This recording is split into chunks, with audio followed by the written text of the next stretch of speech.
Okay, we're gonna get started here. Hi, everyone. Thank you all for coming.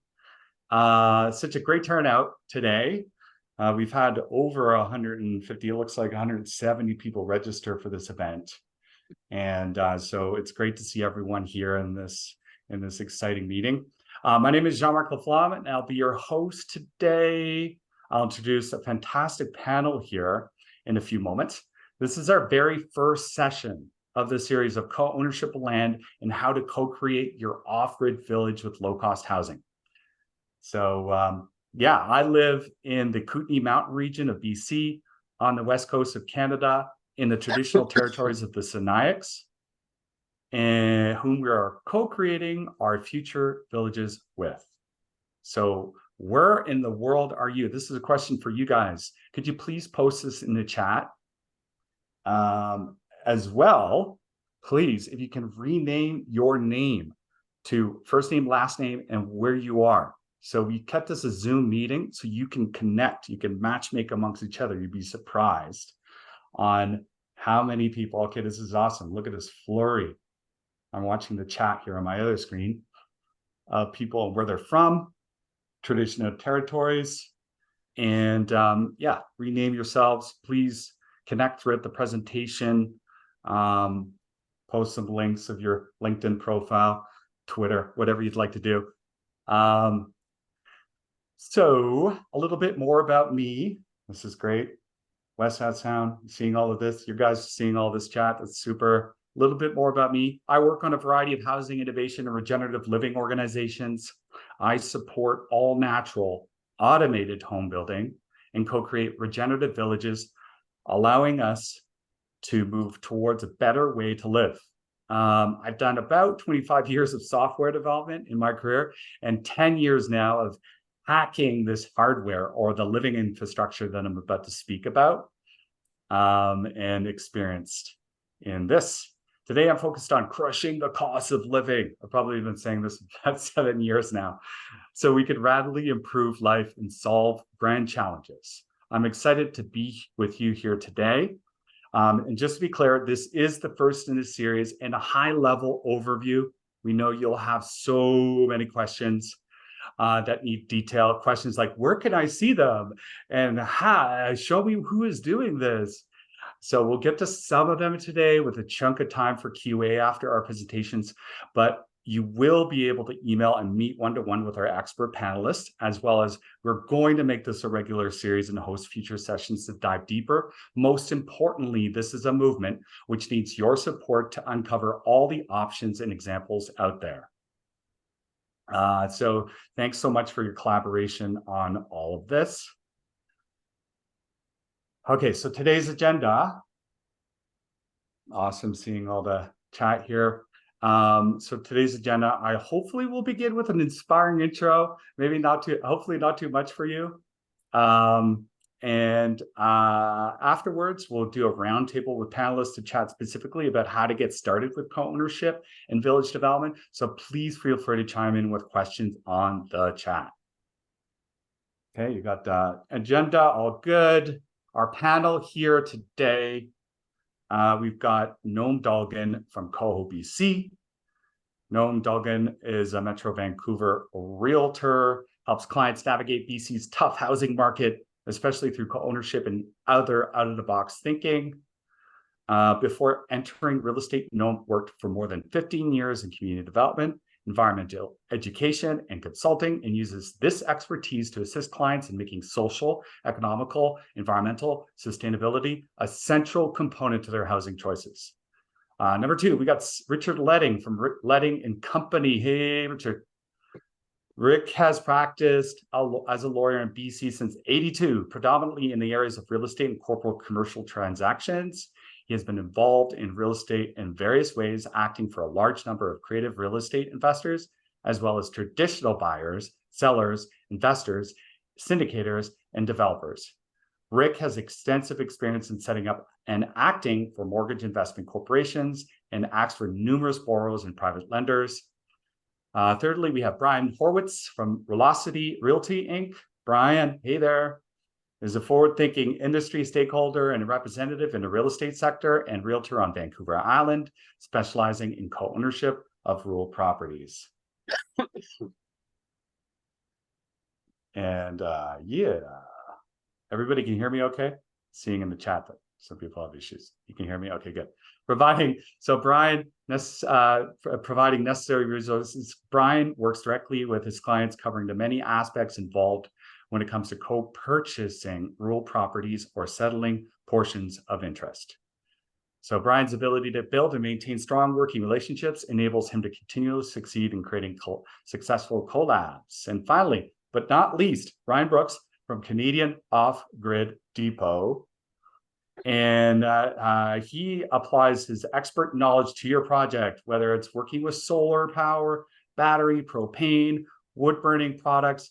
Living off the grid is becoming becoming so important to more people looking to save money and live sustainably.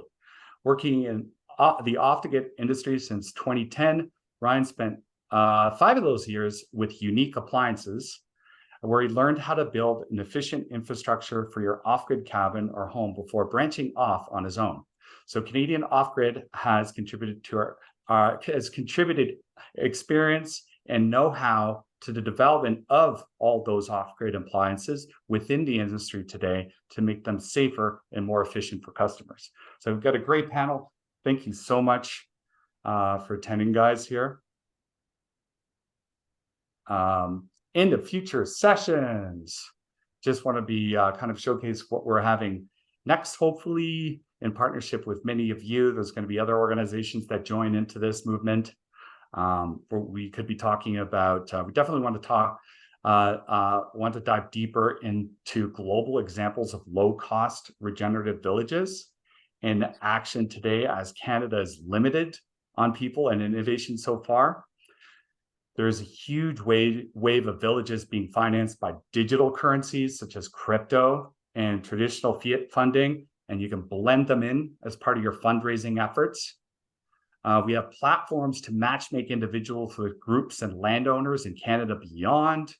And last but not least, a detailed review of all the off-grid living infrastructure available today and can give you exclusive insight on what's being produced for the home of tomorrow.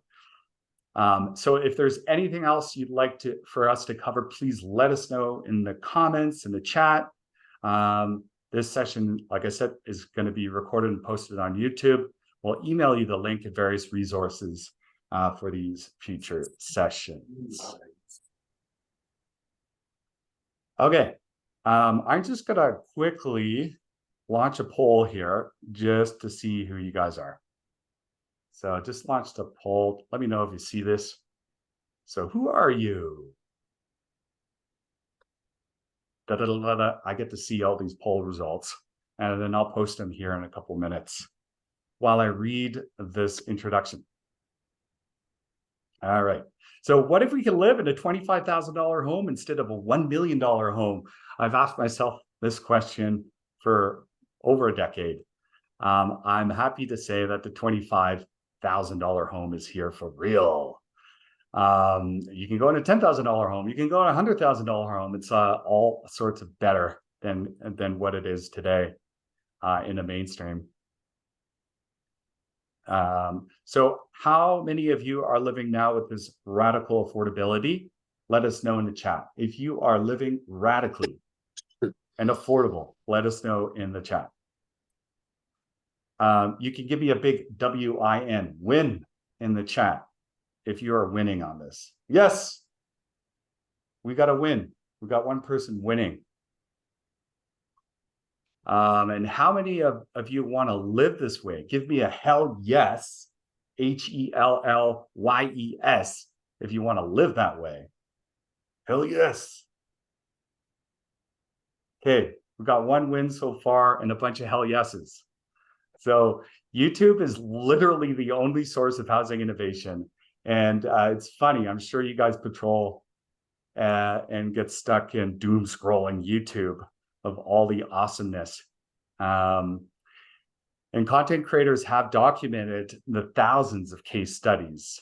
It's just unbelievable. Every single day I just see all this as you do.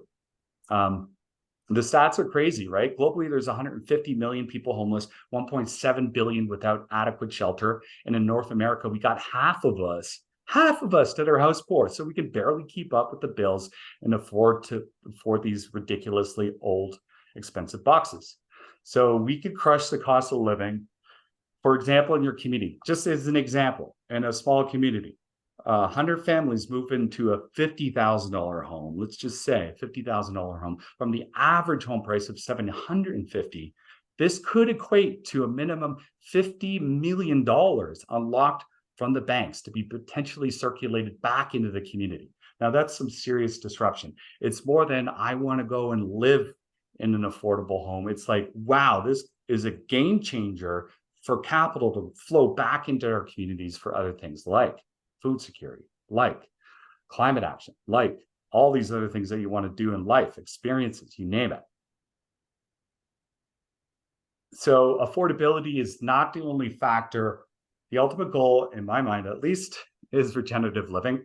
The term regenerative describes processes that restore, renew, or revitalize the health of individuals, communities, and ecosystems. Regenerative living is the system thinking that mimic natural ecosystems for returning energy to usable forms, creating a resilient and equitable life. It integrates the needs of society with the integrity of nature. So I think we can kind of agree on the premise of doing more than what we've got right now and building these boxes.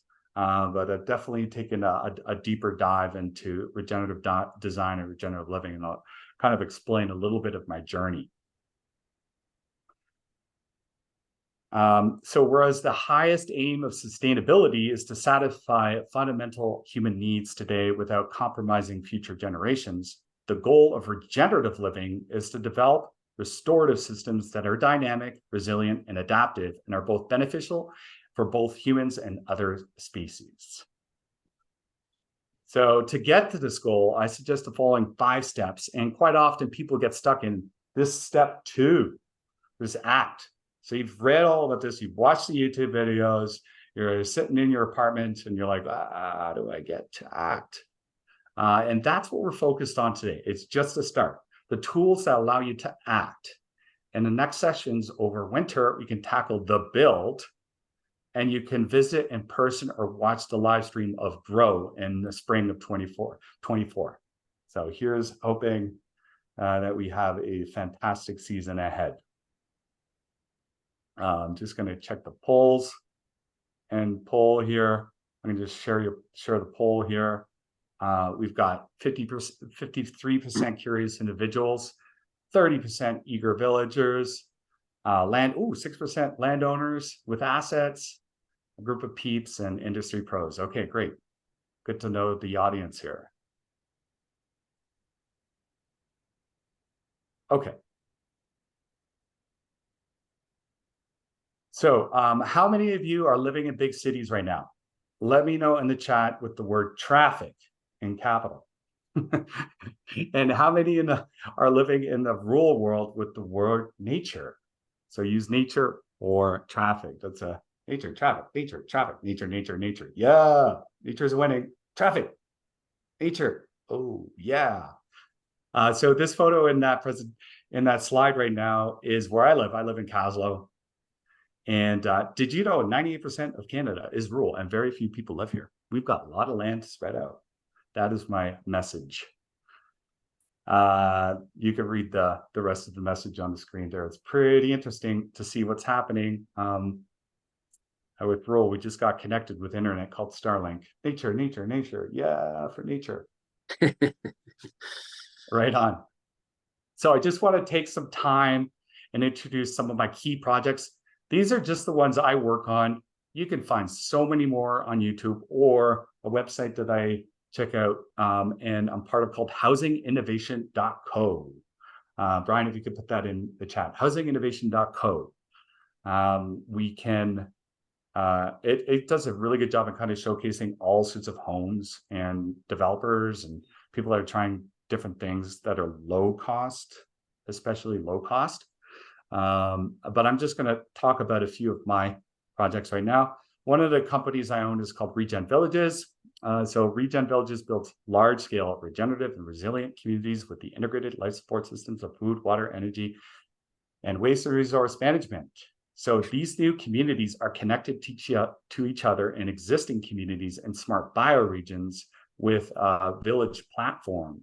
So we're trying to create a border-free autonomous system to optimize and improve our lives. So right now, we're primarily working on the software to manage the design and planning of these villages. So like imagine raising our kids in this village who understand the story arc of life and the nature of circularity.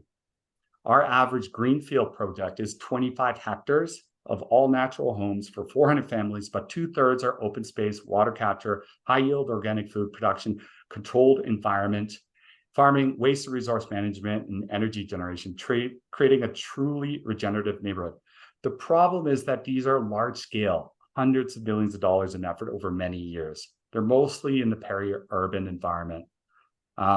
We can start with something much smaller and lower cost, and that's our focus for today. This is a diagram of our ReGen Village infrastructure. Some of you have built eco-villages before will appreciate it. I hope with this lens of regenerative natural resource flows, we can fully understand that the output of one system becomes the input of another.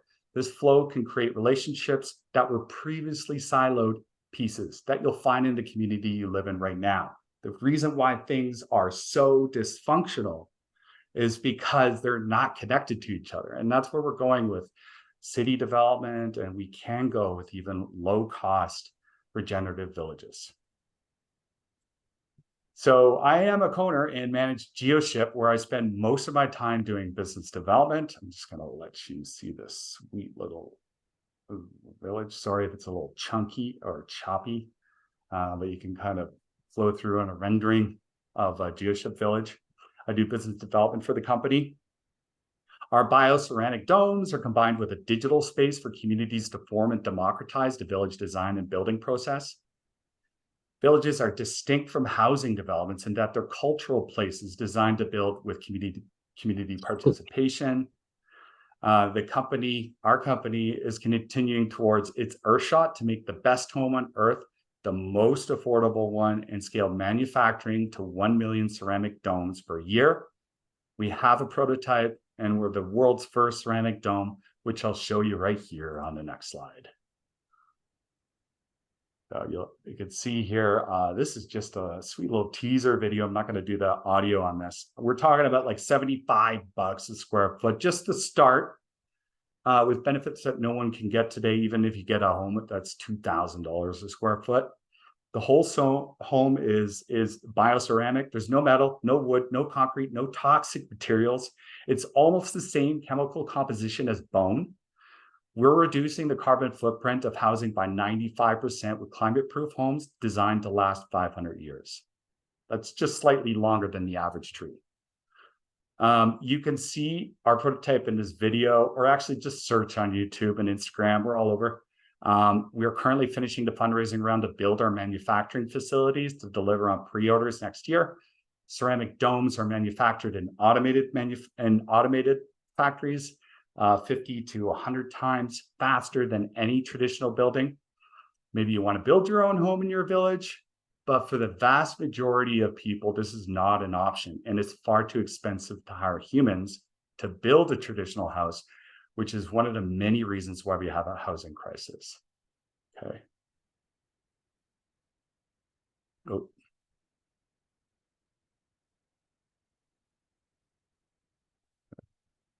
Going to. There we go. Awesome. So where Geoship is transitioning into a multi-stakeholder cooperative, customers and nature stewards will own up to 50% of the company. I know this sounds crazy, but hey, it's true. We're trying. This combination of a revolutionary housing product, business model, and ownership structure enables deep impact on a level never seen before. Chances are the home you live in right now, even if it's brand new, is the same type of building we've had for hundreds of years. This is a completely new type of home philosophy and vision. Yes, it's disaster proof, fire, flood, earthquake, hurricane, and climate resilient. You can check out more on Geoship. That is enough about my stuff. I just want to kind of focus a little bit on the people that I treasure in the regenerative world. Of course, my partners, Morgan and James. Morgan from Geoship, James from who's a godfather of regenerative living in my mind, from ReGen Villages. Cynthia Tina, she's from Community Finders. If you want to go check out awesome villages around the world, she's got a tour coming up to Costa Rica. She's doing tours to all sorts of cool places to check out. Wonderful woman. Nadina Gale from the Internet of Nature. Jamie Miller is a top biomimicry expert in Canada. Nadina and Jamie are my top 2 Canadian regeneration stars up and coming. Mary Oxman, if you've seen her on YouTube, just get interviewed by Lex Friedman. It's an unbelievable thing. So check out these people for everything regenerative. Just a selection of the companies I support. Cohere Network is a member-owned network of conscious co-living communities. Look them up, become a member. So for a monthly cost of a studio apartment, you can have the freedom to live, work, and travel between a network of evolving regenerative communities while gaining equity in them. So it's tokenized, meaning members have a share of the ownership in a network of co-living communities. Really, really cool. Cohere is one of a few of these organizations that are taking off. Canadian Off-Grid Depot, you'll hear everything from Brian, including energy, water, heating, appliances, everything that can help you get set up. Intershelter and its Canadian distributor Novodome. You'll hear me talk a lot about the 10K home. This one sets up in 4 hours with 2 people. It's modular. Yeah, it's made out of fiberglass, but hell, it's bomb-proof, and it's a really good thing to step into at this moment. You can upgrade down the road to the Geoship if we come up. Connect with me on all of this detail and help you with deals and designs of your village build. I just want to touch on one last thing before I go. Key component of village development. Brian's going to talk a bunch about it. Many are focused on the social contract and collaboration process of communities. There's some apps out there, just like ReVillager, built on Vancouver Island. I practice what I call futurescaping, which is kind of future scenario building with groups. It's a fun activity where teams to create so many different positive outcomes. Yeah, check out ReVillager. We're done with social media. Social media was not made for community development. It wasn't made for anything, frankly. It's expired a long time ago. There's some really good platforms, ReVillager, civic engagement platforms out there. Search for that, and you'll find ways in which you can kind of co-create and collaborate within your groups. All your data is secure, encrypted, never sold to advertisers. You can build meaningful connection through trade, discussion, and events. Empower your local communities through learning, governance, and collaboration. Grow your relationships emotionally, supporting each other, resolving conflict. Now, nothing compares to doing it one-to-one in person, and Brian will talk a little bit about that for sure, but nice tools will help you along the way. So how do you, if your friends and your children want to live, we can have an exponential future of abundance if we take the leap together. Just start today. We'll get some more questions. I'm sure there's a few of these. Thank you for posting Novodome and Geoship and all of these things here, Brian. If any questions, we'll leave it to the end, and you can check out my blog at smartvillage.ca. Yeah, and I will jump on that slide afterwards. So we are going to go right into Noam. So bounce to you, Noam, and I'm going to spotlight you. All right, fantastic.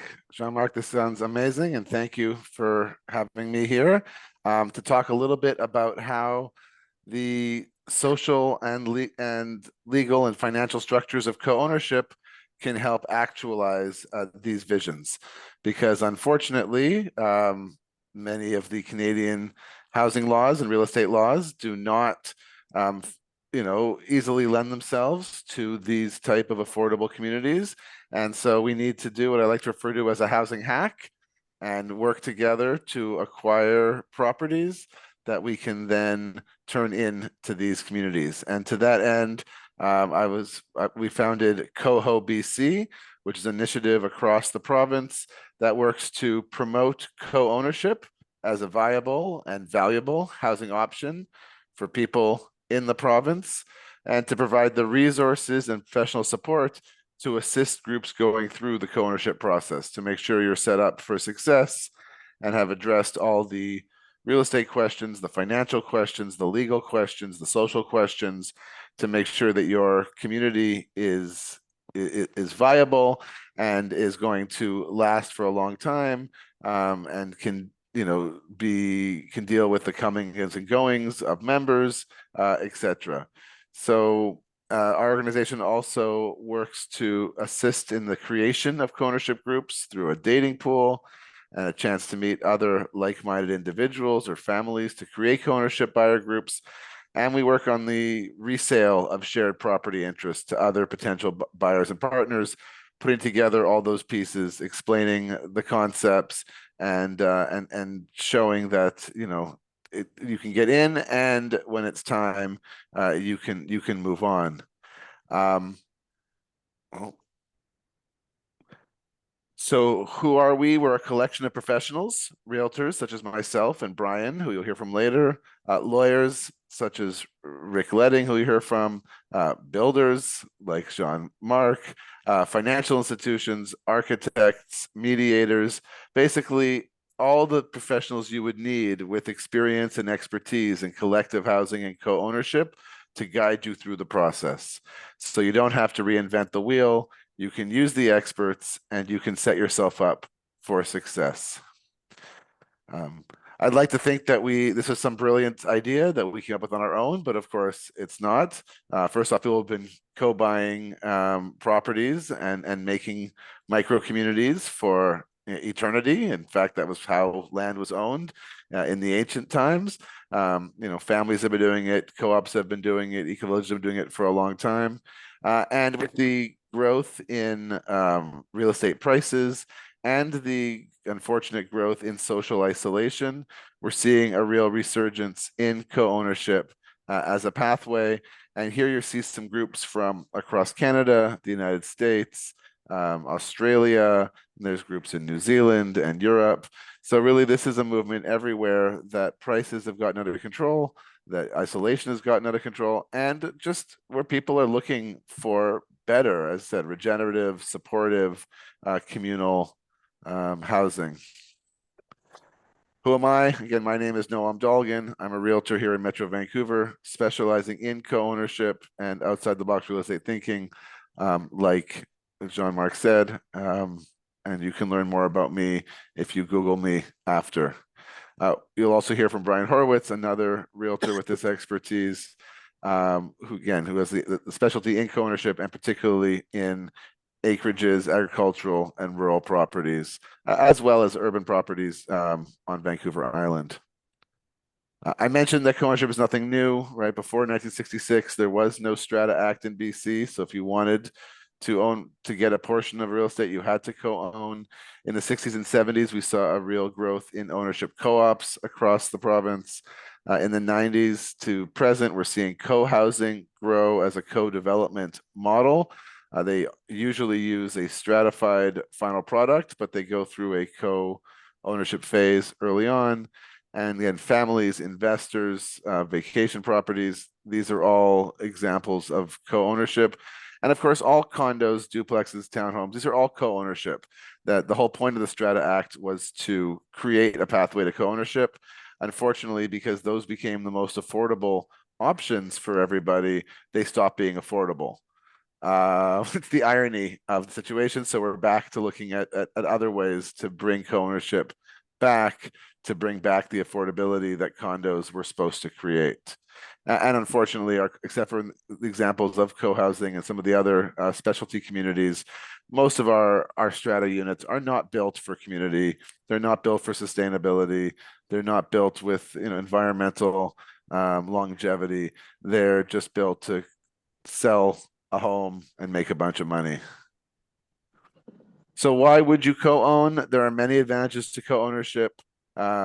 build community and mutual support systems, get more for your money. Right, mom fell asleep Oh, after dinner, if you're, sitting in the chair while Greg was still can eating, we, and then can woke we up and took the mute whoever's coffee. speaking? If you can make sure you're muted. Brian, can you mute all? All right, great. Live in otherwise unavailable locations, right? Most of our province is not zoned for multifamily. The rural areas don't traditionally allow for multifamily development. Most of our cities are primarily zoned for single family neighborhoods. So this allows you to access parts of the province that you wouldn't otherwise access. You get to know your neighbors before you buy, you share resources, you can build higher quality housing or housing types that are otherwise not available, like these geoships. There are financial synergies.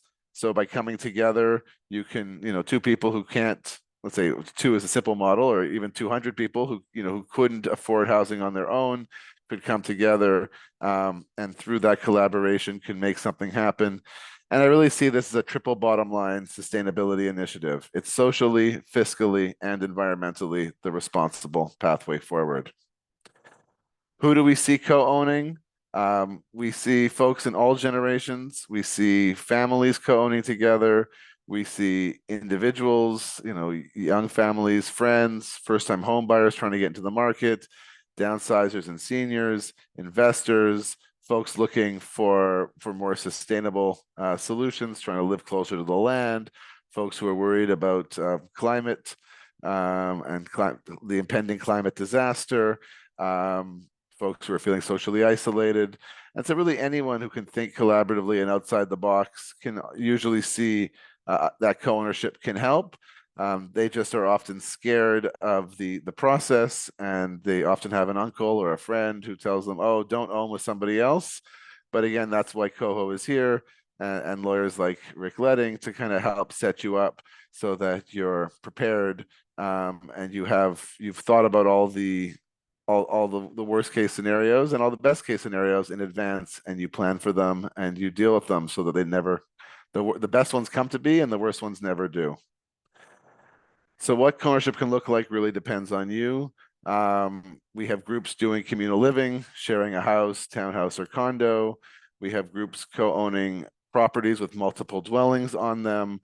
So, a lot of this is the more traditional housing that's out there. So for friends buying a traditional home, or a lot of our province is zoned for multiple houses on one dwelling, or there are historic multiple houses on one dwelling. But then we also see more creative pathways, land-based businesses such as farms, working in combination with homeowners. We see co-ops, we see these low-cost prefab communities and eco-villages. Really, it can be anything. If you have a vision and we can find a pathway to make it work, then we can support you through that process. How much you share is up to you, whether you're looking just to share the land and ownership, but everyone has their own private living space and separation, or whether you want to live entirely collectively, or what most people are doing is somewhere in between, where they have their own space and they also have collective spaces, shared resources, and some sort of collective events, collective vision that they're trying to actualize. This is a more popular thing than many people realize, although maybe the turnout of this event shows us just how popular this is. 51% of Canadians in a recent survey said they're open to co-ownership as a pathway to home ownership of some capacity and of creating sustainable housing for themselves, with numbers higher in the younger generations, where really they feel like they can't afford anything else, and they're more likely to be inclined to alternative housing styles, kind of done with the single family home suburbia model. But even in the 55 plus boomer generation, we're seeing a lot of folks looking at this as a pathway to community and support. There are, of course, challenges that come with co-ownership, and that's why you bring on someone, like a lawyer and an expert. Those challenges are primarily around financing and mortgage, and how you structure the property is going to be a big part of that. Now, if you can bring your ownership prices down to $10,000, $20,000, $50,000, maybe you can avoid some of those concerns. But even at $50,000, you know, not everyone has that in their pocket. So you want to make sure you have a pathway for people to be able to, you know, to get some sort of financing. Exit strategy, you don't want to put your money into something without knowing that, you know, if you want to move or if someone dies or divorces, you've got a pathway out. You want to have a social plan for ongoing disagreements around, you know, how to sustain your project, how to maintain it, noise, who's responsible for what. And one of the biggest challenges, of course, is finding the right partners, which is why I'm excited that there's an upcoming session on partner finding. But we find is that a well thought through partnership agreement and a really deliberative process where you ask the questions in advance and you think and you meet and you talk and you put everything on the table. You know, your needs, your deal breakers, your weird quirks, your long-term vision really allows you and your partners to set you up for success. So to go into more details on some of these things, some of these challenges, financing being a big one, right? So under Canadian law, if you do have a mortgage, all owners must be on the mortgage and could be held jointly responsible. But again, there are some tricks and legal structures to somewhat limit that liability. We encourage folks to do this kind of stuff with a strong down payment and strong underlying value in the land. I mentioned the financial synergy stuff, and certain products now do exist through the credit unions and other banks for co-ownership and to really help facilitate that. But one of the big questions you have to ask right up front is what is your legal structure and how will that affect your financing pathways? So co-ops versus corporations versus partnerships or tenancies in common, each has their own pros and cons when it comes to financing, when it comes to resale, and a few other pieces. Exit strategies similarly are unique for every group. You know, oftentimes, especially in smaller co-ownership, where, you know, 2 to 6 or 8 people, we often suggest a lockout period up front. And then when one party wants to sell, it begins a 3-part process where the remaining partners have the right to buy out the leaving partners, or both parties attempt to find a third party to replace the leaving partner. And this is one of the really exciting things that we've been doing here at Coho, is in reselling shares in existing co-ownership properties. And if it's part of your vision, you know, if especially for the smaller communities, if stages 1 or 2 aren't possible, so oftentimes you'll have an agreement to sell the property outright. So this creates a pathway where the remaining partner has a pathway to stay, and the departing partners have pathways that they know they can move on when the time comes.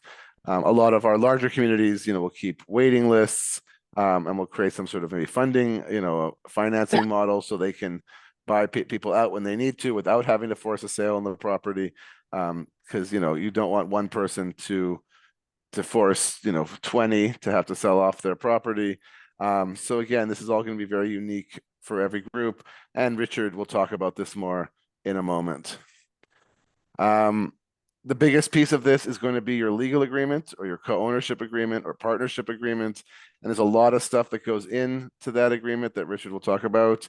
Again, your financing, your percentage ownership, what stake you have in the property, your structure of ownership, right? Tenancy in common, co-op, corporation, long-term lease. All these have different advantages, disadvantages. Your purpose and your vision being key. So this is not all about the legal stuff, right? It's also about your community goals. Will there be rentals? How you structure that? How will you use the land for farming, for business? What kind of social events you will have? What kind of policies you'll have around, you know, sustainability, eco stuff, noise, all sorts of different things that go into this. And Brian will talk more about that. Property management, how will it be managed? Everyone's respective roles and responsibilities, your shared resources and expenses, your rules, delinquency, what happens if one of your partners doesn't follow through with their obligations, your social framework, how you're going to make decisions. Is it going to be consensus based, or are you going to have some sort of majority or supermajority system? How are you going to have communications and meetings? How will you deal with conflicts? And as I mentioned, exit strategies. So at this point, I'm going to hand the floor over to Rick Letting to talk in a little more detail about all this stuff that I just ran through. And then I'll come back in a little bit to close this section up. Rick, So, welcome. Thanks for being here. Thanks very much for inviting me, folks. I appreciate that. Jean-Marc, I think you've disabled my video, which people often do. You know, it's so anyway, I wanted to kind of expand on some of the things here that Noam has basically talked about. So the first thing I want to talk about is, and by the way, I don't want to get into too much into the weeds here on the legal, because it tends to make people fall asleep. So I don't want you folks falling asleep out there. So I'm going to hit kind of some high points, and I'm going to draw on some of my experience with quite a number of different co-housing or co-owning type arrangements. Now, by the way, all of these terms out there, like if you go in and you talk to a lawyer and you say, hey, I want to set up a co-housing group or whatever, there's no defined term of what that means. So the lawyer will probably say to you, okay, well, let's sit down and let's talk about what you're really talking about here, so we make sure we understand. So Noam basically sent over an email to me that he had basically sent out to someone, basically outlining the various types of entities that can be used for co-ownership. There's 10 of them. 10 of them.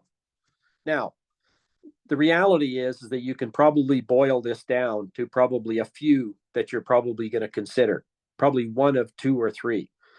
If you're going to do a larger project where you're actually going to build out a project and do what we call a co-housing group, where you're basically going to stratify the units ultimately down the road, and you're going to own as co-owners within this strata corporation. I mean, that's one structure, and it's a very popular structure with respect to multi-family kind of arrangements. And the reason why it's very popular is that it's easy to get financing on the strata units at the end of the day. And with the housing prices, as Noam has indicated, they're so high that people typically need to get financing for something like that.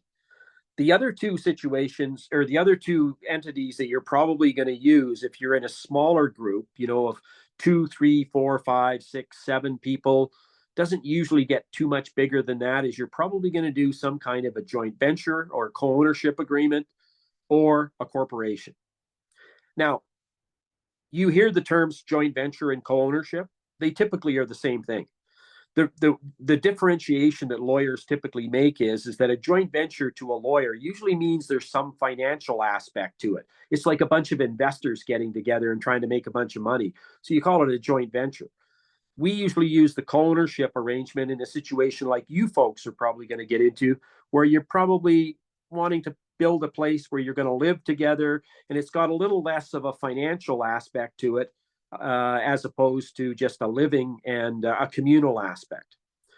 Now, by the way, I've got an old saying that it's all about the money. And typically, I know that everything you guys are probably thinking about doing maybe is not, you try to think that it's not about the money, but money is a very important factor in everything that you do. And you got to be able to afford it. You got to be able to have enough revenue to basically maintain these properties. So it is a factor you have to take into account.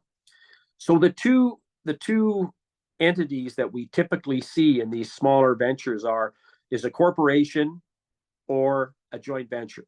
Now, what's the difference? Well, the difference is this. A corporation is actually an entity. It's a person. Just like you are, it's a person. Has to file a tax return. It basically has limited liability because the liabilities stop at the corporation. So if the corporation gets sued, the shareholders are not liable for the obligations of the corporation unless they personally guaranteed those obligations. So lawyers love corporations because we like to limit our clients' liability. The joint venture, by the very nature of it, is you're all owners. So you're all liable for anything that happens with respect to the property. So it's very important to make sure that you understand that, because, you know, if you're looking for limited liability, if you don't want any future liabilities, you gotta take that into account. So I basically jotted down what I consider to be about the top 6 or 7 issues that you should consider when you're basically looking to structure your deal. But remember, if you're going to go structure your deal, don't try to sit in your bed on your dining room table with a bunch of people and think that you're going to basically be acting like a bunch of lawyers and you're going to basically structure the deal and so on and so on. You know, the important thing for you to do is to go and counsel with a lawyer and have the lawyer basically structure the deal with your goals in mind, because different goals will lead to different types of structures. But here are some of the things that you got to think about. Financing. If you basically go basically set up a co-op, for example, which is under the Co-op Act, which was set up in, like, the Co-op Act came into force, I think, in around 1980 or so. And in my 42 years of practicing law, I've never set up a co-op. So these co-ops were supposed to be set up to basically create these cooperative type arrangements, but nobody does them. And the reason why nobody does them is you can't finance them. You go to a bank and you say, yeah, I'm buying this co-op unit. Can you give me some financing? The bank looks at you with a strange look because they can't figure out a way to finance it. They can't register their mortgage anywhere. So they just basically say, no, we're not going to give you financing. So financing is an important issue in some occasions. If you're doing a low enough cost deal, like that Jean-Marc is basically suggesting, of doing a $50,000 deal, well, you probably don't need financing for that, and it's ideal. The financing issue goes out the door. The second thing is residential tenancy issues. People often sometimes forget about this because, for example, if you're going to go buy a building, maybe a 6-unit building, and you're going to basically wanting to have 6 people, 6 of your best friends, and you move into the place, well, you got to get the existing tenants out of there. And the Residential Tenancy Act is a minefield. It's a very difficult act to basically use, because there's very few options that you can use to basically get tenants out. So you have to have that well planned if you're going to basically take over the property and live on it. Number 3, doesn't come up very often, but there's a Securities Act out there in British Columbia. And it basically restricts the ability of people to just go sell their securities. By the way, the definition of a security is a wide-ranging thing. Your kitchen sink might be a security. So if you're going out and selling shares in a company, that is basically a security. You got to make sure you comply with the Securities Act. So again, you're going to need to counsel with your lawyer on that. Liability issues. I just talked about that. You know, you got to figure out what are going to be your liabilities within this entity that you basically set up. Complexity of agreements and documents. You know, if you, for example, set up something that is very much a complex kind of structure, well, you can rest assured that you're going to have high cost and high complexity in your documents. We generally try to keep our documentation relatively simple, but to do any kind of a good co-ownership or joint venture agreement, if you set up all the mechanics for closing arrangements in the event of sales and things like that, if your agreement is short of 30 pages, you probably don't have an adequate agreement. I know that you people are probably glazing over and thinking, 30 pages? What is this guy talking about? I don't want 30 pages. But you need those 30 pages to basically fulfill the necessities. So don't get upset if you see if you have a lawyer basically provide you with such a long document. I often get clients who will come in and they'll basically say, I want the pages, I want 5 pages for the agreement. Get it down to 5 pages. So I give them a 30-page agreement, and then I start going through it and say, okay, we got a death provision here. What happens if somebody dies? Well, do you care whether somebody dies? Oh yeah, we care. Yeah. Do you care whether the heirs or executors basically are involved in the deal here with you? Yeah, we care about that. Well, we can't take it out then. Okay, yeah, I can't take that out. And once I go through those 30 pages, you know, I might peel off a few pages, but not much more, because you need it. Income tax. You gotta basically figure out with income tax. Like, for example, if you have a corporation set up and then say the corporation leases the property to you and you then have a right to occupy the property, is that your principal residence? Say you got 6 or 8 people living in a building and they're all under that arrangement. Is that a principal residence? So when you sell your interest down the road, do you basically get a tax exemption for it being a principal residence? You got to go talk to your accountant about that. Make sure you get that right. Could be important. So as far as the items that Noam has covered here in the co-ownership agreements, he's done a very good job of hitting, kind of the major points here. One that he didn't mention was death, like what happens if in the event somebody dies. And in situations like this where you've got people living together, oftentimes people are fine with the immediate family or whatever continuing to live in the property. But you gotta basically make sure that you take care of that provision, because if somebody's a single person, for example, and they die, and all of a sudden their long lost relative or whatever is going to be taking over this interest in this, are you happy with that? Or you may not be happy with that. So you gotta direct your mind to that. The one thing that I notice as well in many joint venture or co-ownership agreements is that they have a triggering event for when people want to leave the joint venture or the co-ownership arrangement. However, very rarely do they take into account the situation where you've got a problem. You've got a problem person, somebody who's disrupting the whole group, and you want to get rid of them. Well, how do you get rid of them? Generally speaking, what I see is that there'll be an option in favor of if all the other co-owners basically vote to basically buy that one disrupting party out, they can do it, but they have to do it at fair market value. And I've actually got one of those going on right now, where we've got a disrupting party, and the parties are going to exercise their rights under that option arrangement to get rid of the problem person. It doesn't happen very often, but it can happen. Conflict resolution. That's an interesting topic.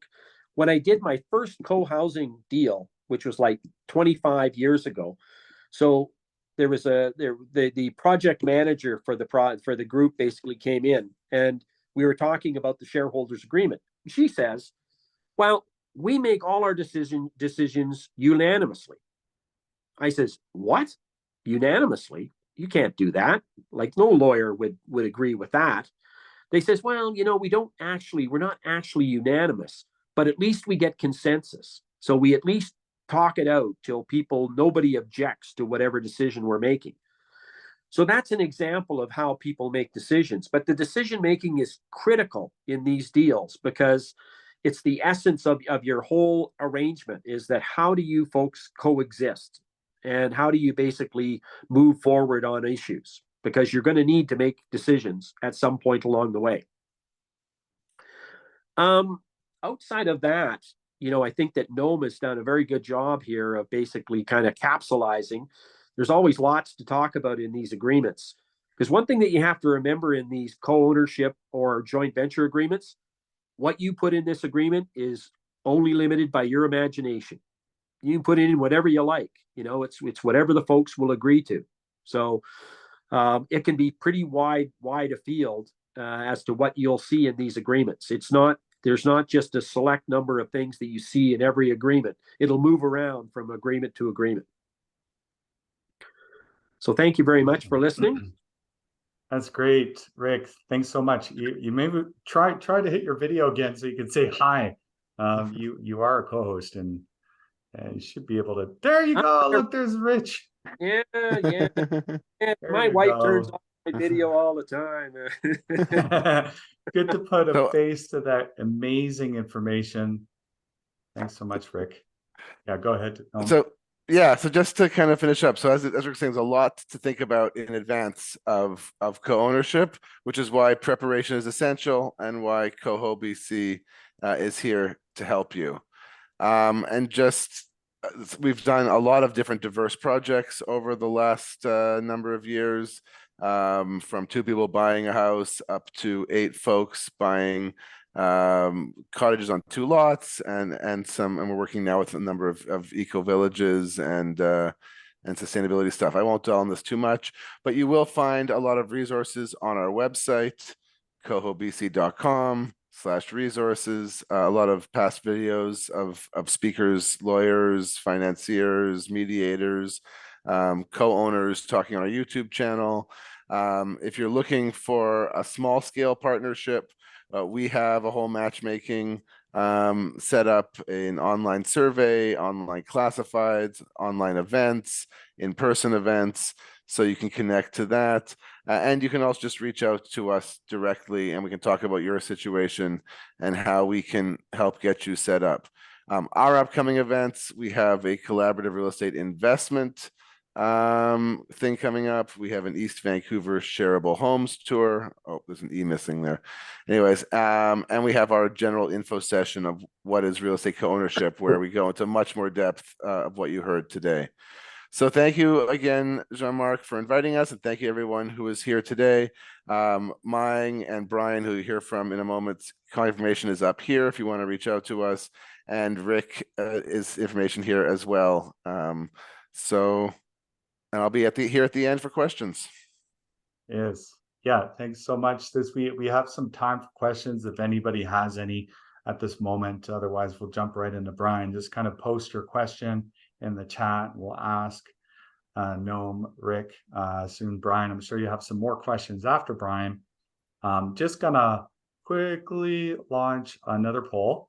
So it's just our village poll here, what the challenges are now that you've seen a lot of the pros and cons of different entities, agreements, the history of co-ownership in BC. Thank you so much, Noam, for that. I just got to know CoBC a few months ago, and I was super happy to have met you guys. For a while, I was just throwing up whichever lawyer I could come across to chat about these things that are in fact legal. It just wasn't mainstream, and it really took the pandemic to kind of thrust it into high gear. Of course, compounding crises, housing and climate. So we're just getting this poll in now. Thank you for doing this, and I'll show the results in a little bit. Do we have any questions? Otherwise, we'll just kind of jump right into Brian here and just kind of go in with QA as we go along. Okay, great. Thanks, Brian. Okay, you're on mute.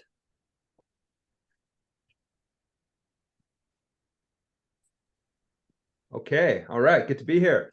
Well, all the information coming this way has been great so far, and it's a pleasure for me to talk about what I'm going to talk about.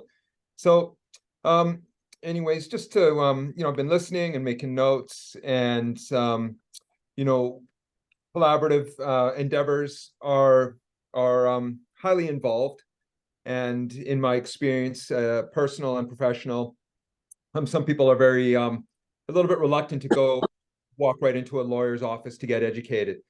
So when it comes to being a little bit more confident and educated in what it all takes, I mean, for one, we're here and we're learning, but for two, working with professionals such as us here on the panel is a great opportunity to get educated and to learn the steps required in order to be successful and to thrive as co-owners. And speaking to that, it all begins with self-reflection. And just wanted to double check that you can see my screen here. That's good. Yep. So there's two major components in sharing real estate: the legal agreement and the social agreement. And out of personal and professional experience, the glue is the social agreement. Something that Rick just said. How do folks coexist on the land? So the legal structure is imperative but that glue, that social cohesion really is integral to the success. So, you know, the beginnings of everything is to just check in with yourself and, you know, ask these questions. It might seem a little bit silly to ask yourself questions, but when you actually do ask these questions of your personal goals and what your strengths are, what your deal breakers are, what your expectations are, your financial capacity, your debt load, you know, those types of inner questions, you get a good sense of where you are at that on a social level. And once you get through those questions, you know, it's time to have initial conversations with potential collaborators. And you know, right now we're in a position where people are actually open to collaborating with people they don't know. And actually, it's kind of marvelous because when you move into a strata right now, you don't know your neighbor. And then you move in and your neighbor might behave in a way that you wouldn't have bought that place if had you known how they were going to act. So, you know, we have, you know, co-BC, we have a classified section, you know, we have matchmaking events. We're connecting tonight, and we're going to connect again, bringing people together. But it's wonderful to see strangers come together who share a lot of social values, and have these in-depth conversations to explore the social cohesion. Because in the end, that really is, like I said, the glue for a group to be successful in order to thrive. Whether it's two parties coming together or 20 parties coming together, there's a lot of similarities in those initial discussions. And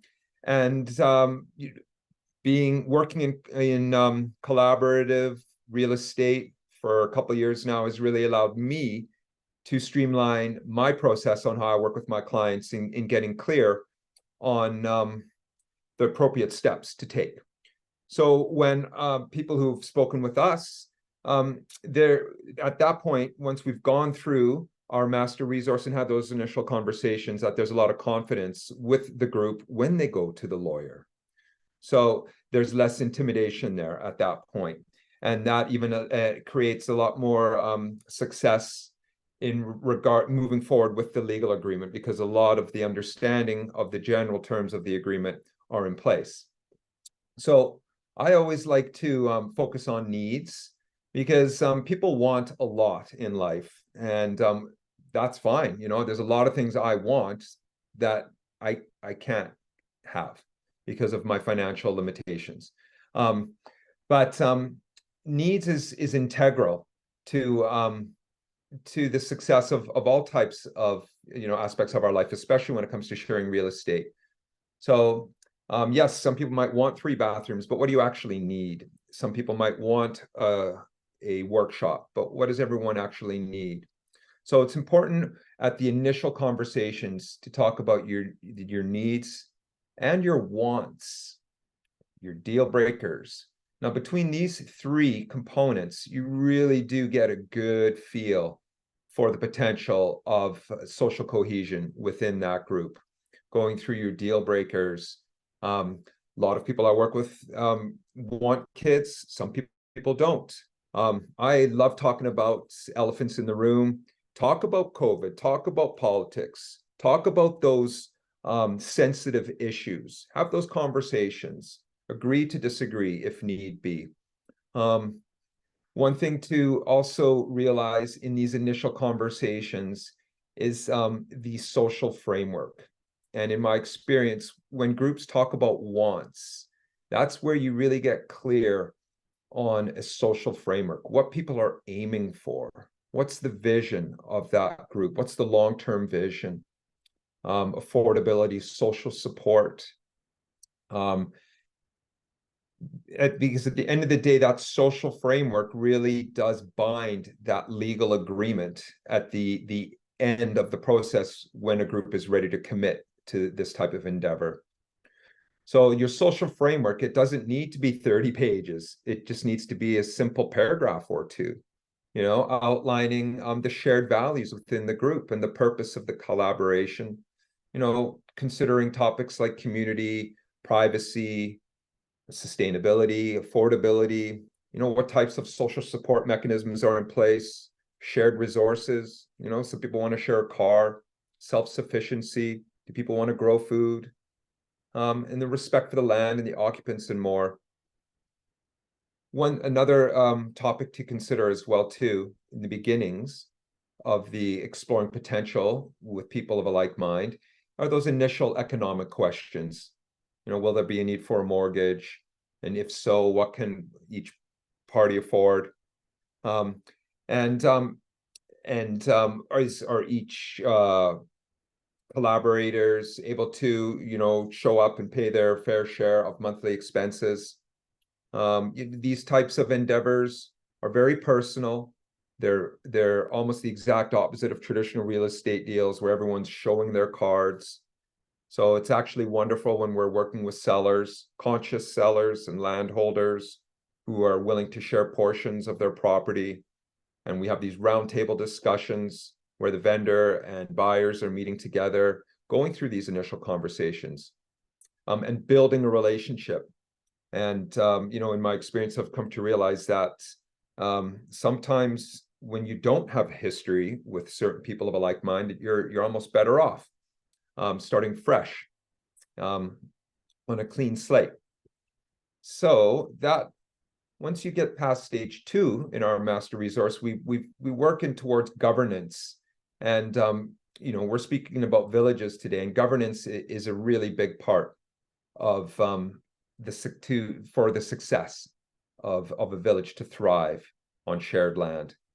And with that, we look at strata and co-op, and we focus on creating mock strata and mock subdividing a property. So there's a lot of systems in place right now that are successful. And I like to look at those systems and templates and paperwork and bring that into co-ownership. Because like Rick was saying, you can set up these agreements any way you want, and that can be daunting with people. But when you connect with experienced professionals, we can provide clarity and advice and resources on what a successful agreement can look like in the particular situation that we are talking about. So with governance, there's meetings, there's, how often is the group planning on meeting? Obviously you want to take notes of the meetings. Decision making, we touch based on that. We always recommend, regardless of your stakehold in the collaboration, that decision making and voting is equal, and that seems to work very well. A big part to focus on is communication and how you communicate. So this is something that villages really need to study. I work with wonderful people who specialize in nonviolent communication, and there's amazing tips on how to communicate your concerns within a group dynamic. And that really is a big part, and something that our villages of the future are focusing on and should be continuing to focus on. For example, if there's someone living next to you that's behaving in a way that you don't like, when it comes to meeting in a group dynamic, instead of telling the group what you don't like, there's different words you can use on what you may need. So it's a wonderful way of supporting the meat and potatoes, the bones, the structure of the social dynamics of a group. And I myself and all of us, we can always keep refining our communication skills, and living in village and community can really help us become better people in that regard. Conflict resolution, in the unlikely event that a group can't resolve an issue, there are systems in place where you can bring a mediator on board or an arbitrator on board. Other things to discuss about under governance is compliance. Sometimes groups I work with are doing things that are not by the book. So these are important discussions for groups to go through, when it comes to compliance and zoning and doing things by the book or not by the book, and getting clear on that, especially if you're doing things not by the book, having your backup plan in place. Usually the worst case scenario, which isn't so bad, is a for sale of the property. If you're going the unauthorized way. Ultimately, we want to support villages that are doing things by the book, and we want to get more regional districts and municipalities on board supporting these types of endeavors. And believe you me, they really are showing interest. Lenders are taking us out for lunch, and cities, municipalities are reaching out to us because this isn't the solution, but it is a solution to what is happening in our housing environment. One thing to also look at when it comes to living in village and larger communities are your social obligations. It's a lot easier to manage when you're sharing a rural property with 2 houses, or a house in Vancouver with 2 parties or 3 parties.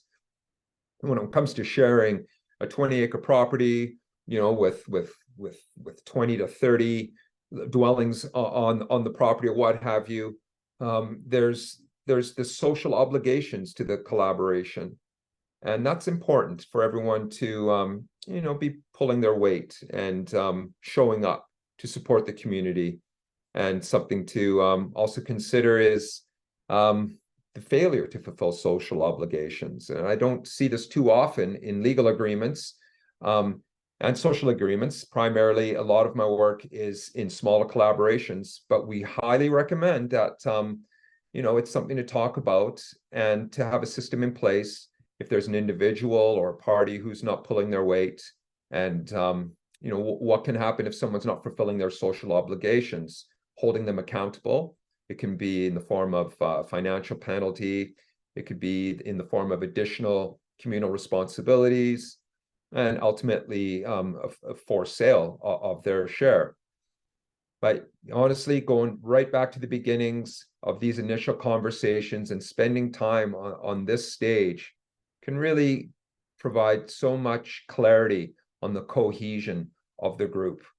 And sometimes we want it to work so bad, and we really do need to listen to our hearts when it comes to collaborating with people, because you want to be confident in your partners and your shareholders, what have you, that everyone is going to be showing up, so you can avoid the event of someone not fulfilling their social obligations.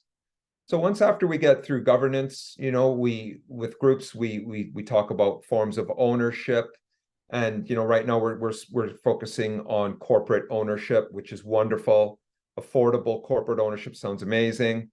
And then we just keep going through this master resource with our people that we work with. We talk about financing, insurance, the financial structure. There are lots of lenders out there who are supporting shared ownership.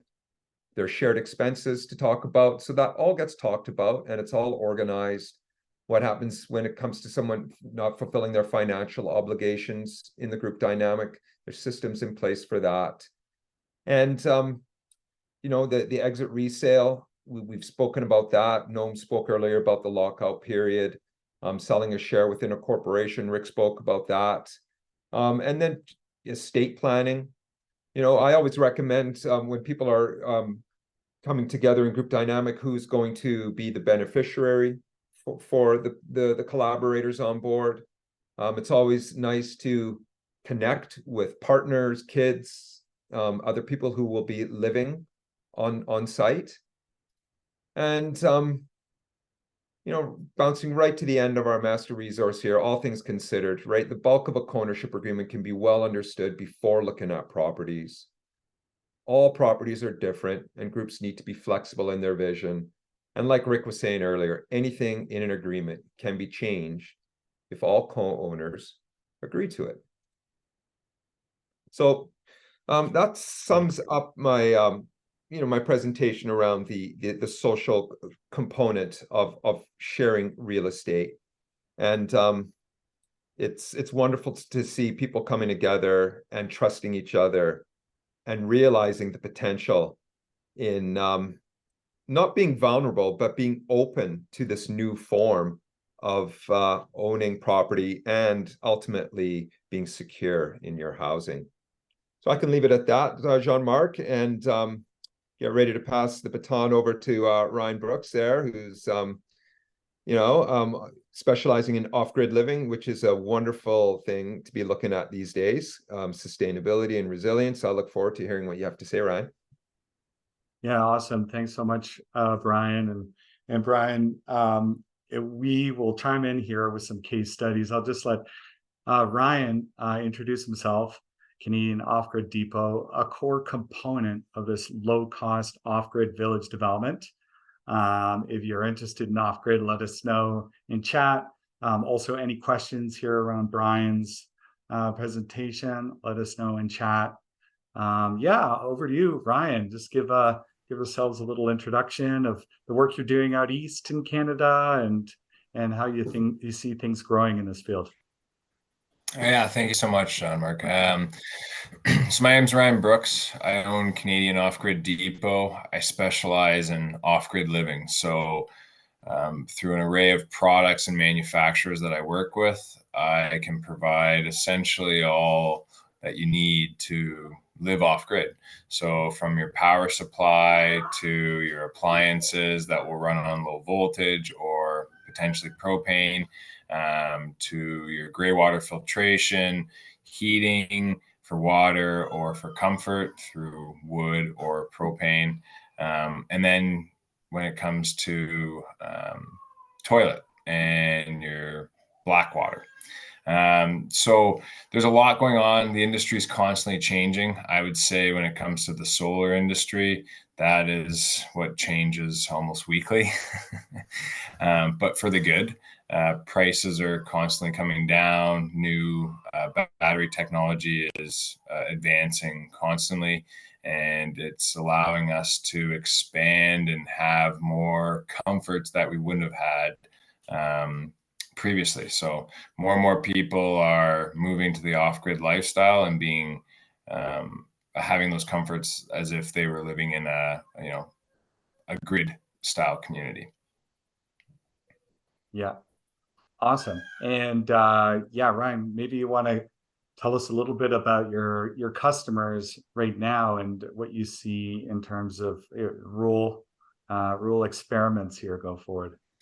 Yeah, for sure. So there's a few communities in Northern Ontario that I've been working with in tiny home builders that are looking at this, owning large amounts of land that are not serviced by regular utilities, and then essentially not renting but subletting the portions of the land to individuals who can then own a small portion within this large area and have an off-grid property. So it's becoming quite popular. There's a handful that are popping up, and a lot of these tiny home builders or geodome builders are jumping into this space and working with myself and other people in the off-grid industry to further develop it. So far, there's been two large developments that have gone through up in Northern Ontario, and they've been doing well. I know I've got a lot of customers out in Eastern Canada that are looking into this as well, and with what you guys are doing, hopefully this is going to push forward a lot more into this space. Yeah, certainly. I think we're seeing that across the board.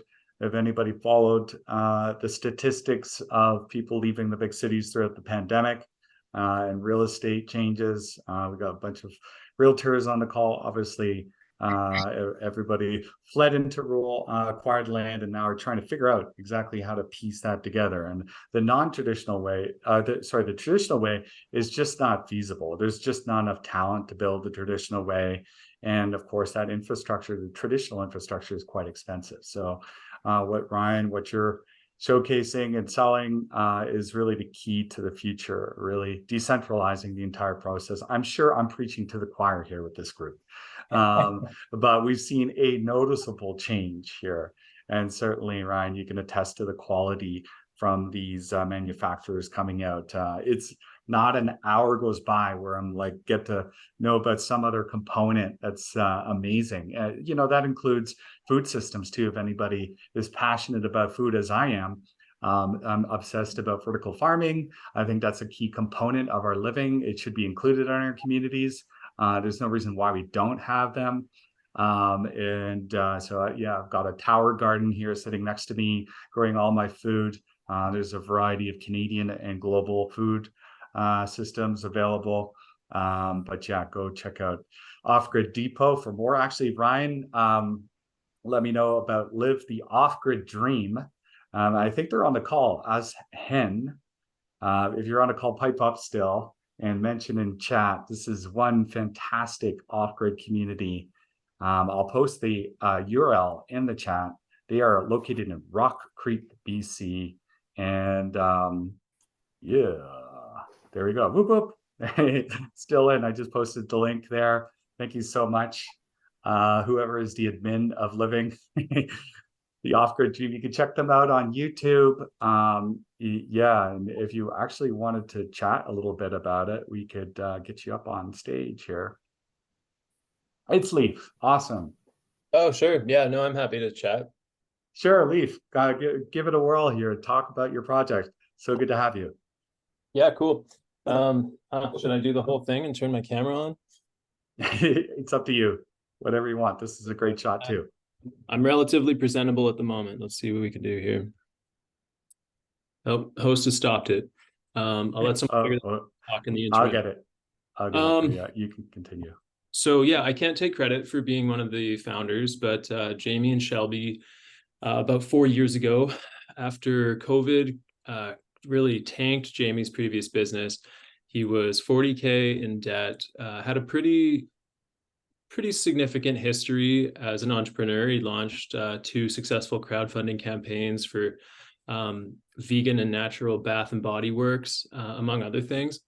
And but unfortunately was kind of laid low by COVID, as so many were. And he'd always had this dream since childhood, really, of putting together an there's my video. Putting together an off-grid community and, you know, getting back to the land, living healthy, living happy.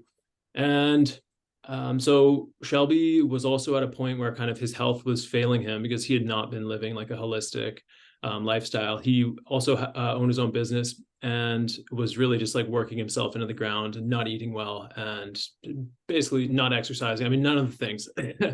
And so they decided to go full tilt at this dream and just, you know, write the business plan and use the existing contacts that they had and launch a crowdfunding campaign and basically, yeah, just take their skills in business and put them to use, bring them to bear to acquire the property using kind of creative outside of the box funding strategies.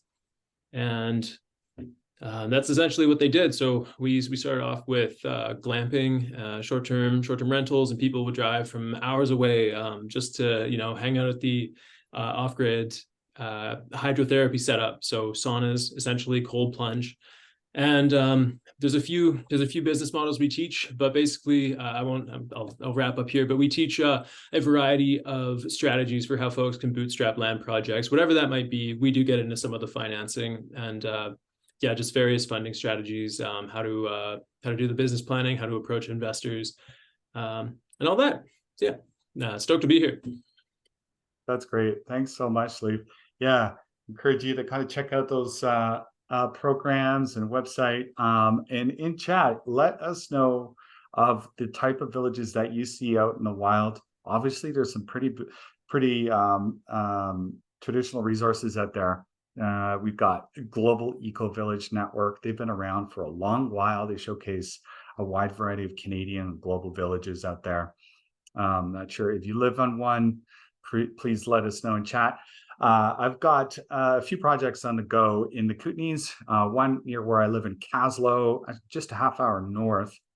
And it is on a beautiful creek, 28 acres, fantastic owners who are also on the call today. We're working together in partnership with this great group here at Coho, BC, to try and figure out exactly how to get this done. So I'm in the trenches as well as you, trying to kind of shape up our regenerative village future.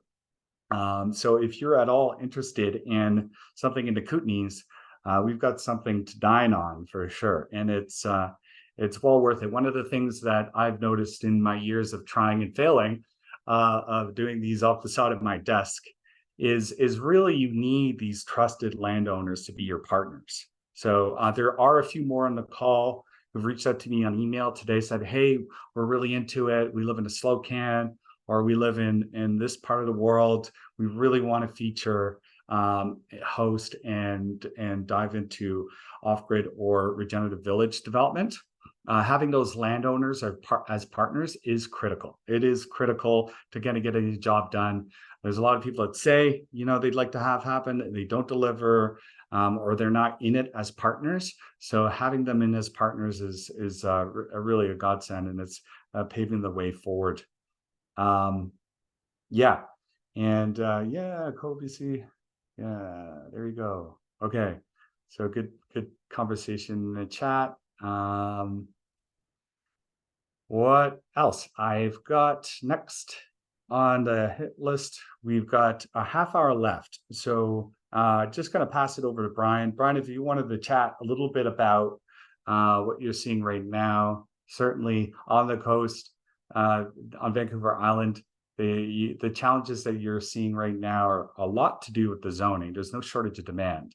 There's no shortage of land, in fact, too, right? So it's really the zoning. Some of the more popular zone-free, let's call it, or experimental areas. Lasqueti Island, that's a good one. If anybody wanted to go check out Lasqueti Island, it's an off-grid paradise. Lots of clusters of co-ownership happening there.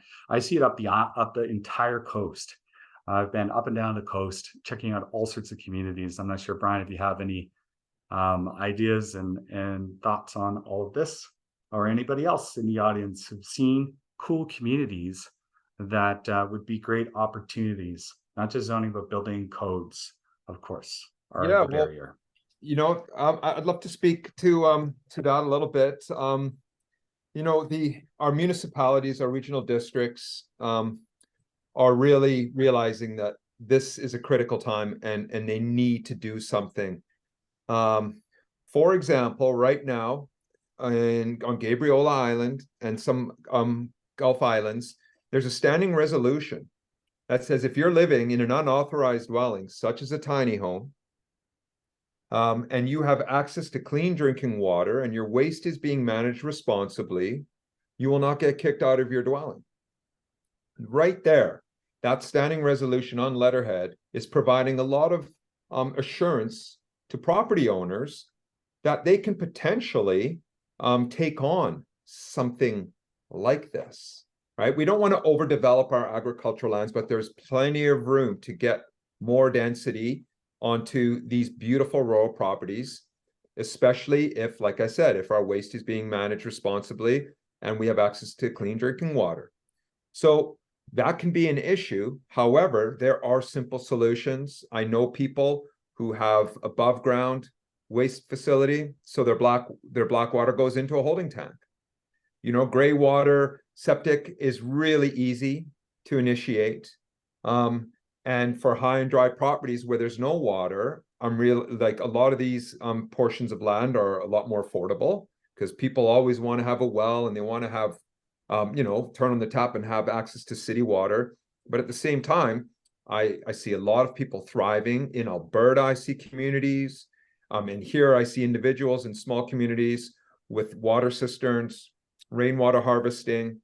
In the summer months when your tanks run dry, you bring in the water truck. It might not be ideal, but it's a solution and it gets people into secure, affordable homes.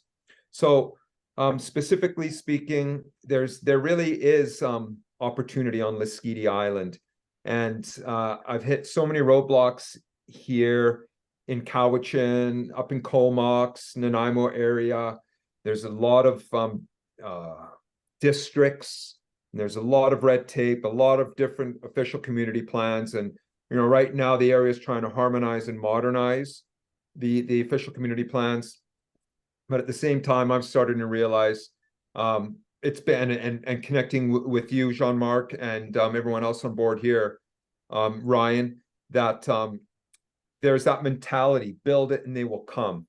So yes, Lasqueti is an area, it's an island where there's no building restrictions.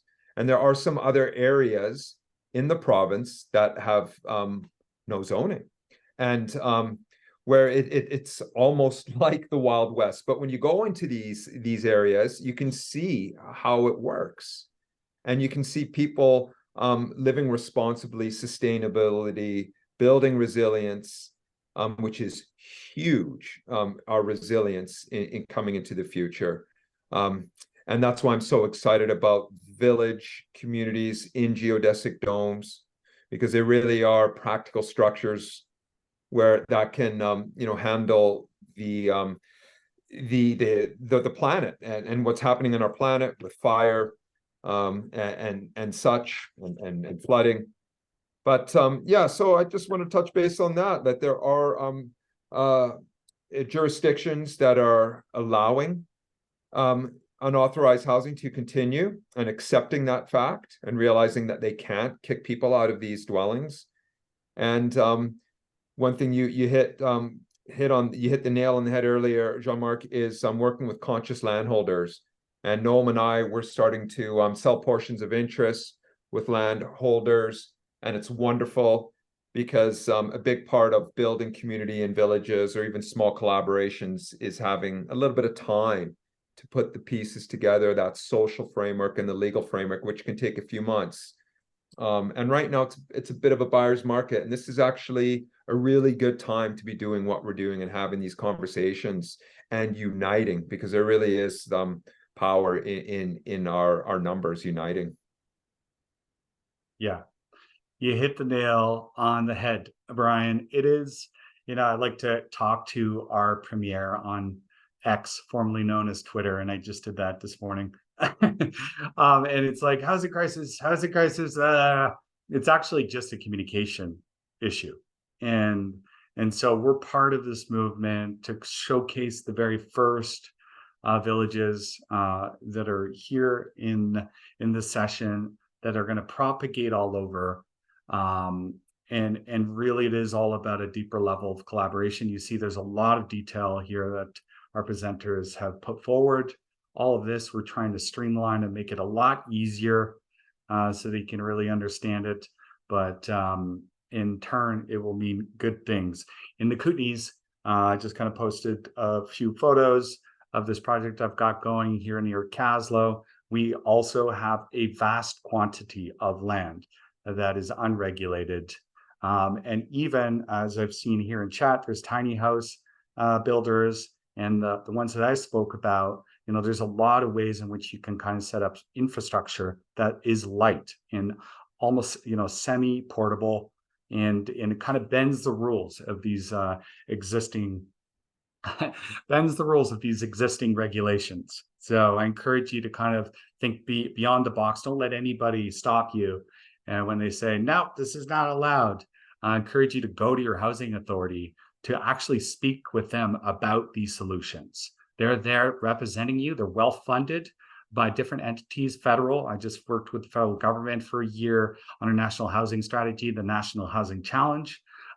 Everybody now is thinking differently. You talked to me 5 years ago and it was a different world, but now they're saying, yeah, okay, let me see what you've got planned. Give me a bit of a plan, and this group here can kind of help you stitch it together so that it's understood and compliant. So yeah, I'm just wondering if anybody else here has questions. We've got lots of chat going on here. Thanks so much. Pam, Sunshine Tiny House is in the house. And hopefully you got wind of that. And And we've got super. Yeah, I'm gonna just show a bit of our draft process. Again, this is our first session and hopefully a series that we're going to be working. If you have any other organization out there, whether it's like a housing authority or a housing innovator or a company that you've seen on the other side of the planet, let us know and we can kind of include them in this collective, because truthfully, that's what we have to do. We have to kind of summon them all. I mentioned to you housinginnovation.co. I just posted it again. That has a lot of the technology that's out there today for housing. And then, of course, Ryan has the keys to a lot of the off-grid infrastructure. How are you working around ALR limitations? That's a good question. Brian, you've got your side. I've got my side. ALR is a funny one. You work in certain areas where it's not all farmland, it's just chunks of ALR. And then you don't necessarily have the ALC, the Agricultural Land Commission, coming to you. So the ALR may not be an issue if you're using a very light and semi-portable structure, like a tiny house. Absolutely, Mark. And there's even Jack Anderson's a green building designer here on Cowichan, and he's spearheaded some projects. He's working on one right now, getting site-specific zoning designations. When it comes to increasing density on ALR lands, there are ways to do it. It's tricky, it's time-consuming, and that's where having a conscious landholder is essential. But there are ways of cluster housing and focusing on food. And he's working on a transitional mechanism where you can, bring in temporary, fifth wheels, tiny homes, what may be, and prove to the municipality, okay, look at this food production. And once they see the food production and see that everyone's living sustainably on the land responsibly, that then they will grant the zoning amendment. There's also land swaps too. There's a lot of land out there that isn't in the ALR that's very fertile. And there's also some ALR lands that aren't so fertile. So there's also land swaps too, where you can have one landholder swap their zoning with another landholder. And that's a wonderful way of, instead of changing the zoning, just do a land swap. Yeah. Awesome. And we did have a question, obviously, about insurance. Again, this is really depending on the type of infrastructure you put in the ground. Brian, no, I'm not sure if you have any experience on that. Absolutely. Speaking further to Jack Anderson, he's a remarkable green building designer. All of his projects have underground water cisterns in place.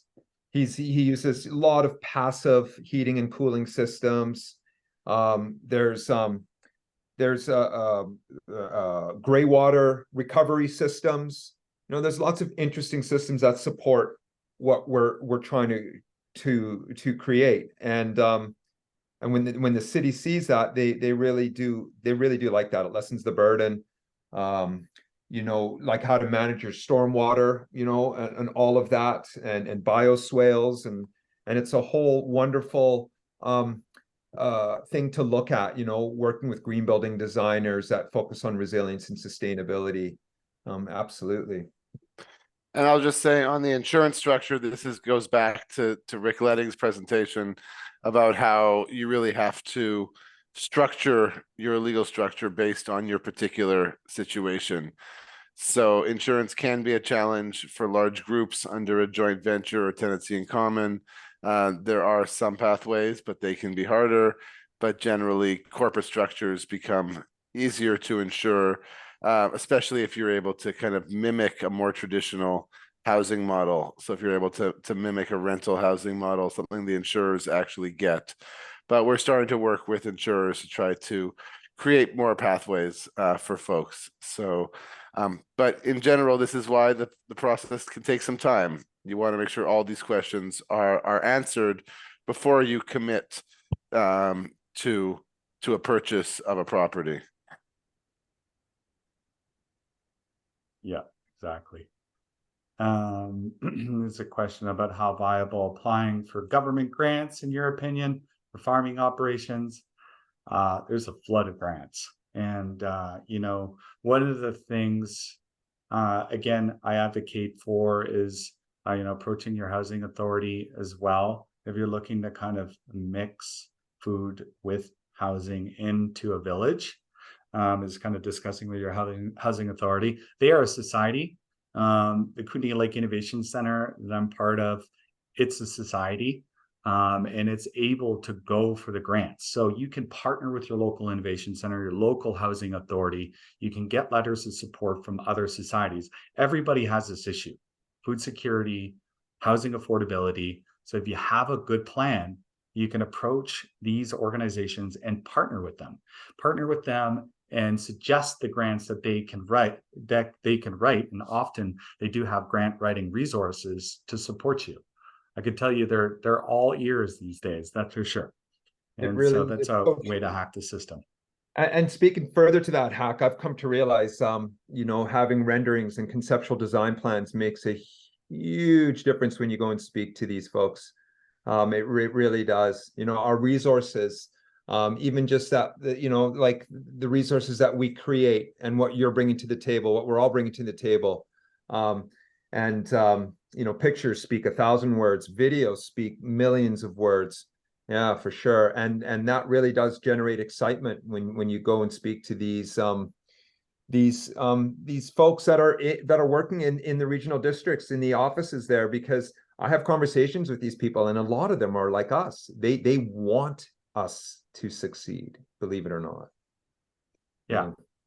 Yeah. So Jean-Marc, get together. Yeah, go ahead. Go ahead. No. Well, I was going to change topics to a different question that came up, which is somebody asked about, you know, traditional square box stock housing. And this is really where Coho initially started, was realization that much of our province is zoned for multiple traditional housing on the property. And then we have a bunch of really interesting historic properties that were built pre-zoning. So farm estates, properties like the Horseshoe Bay Cottages that had 8 small homes on 2 lots.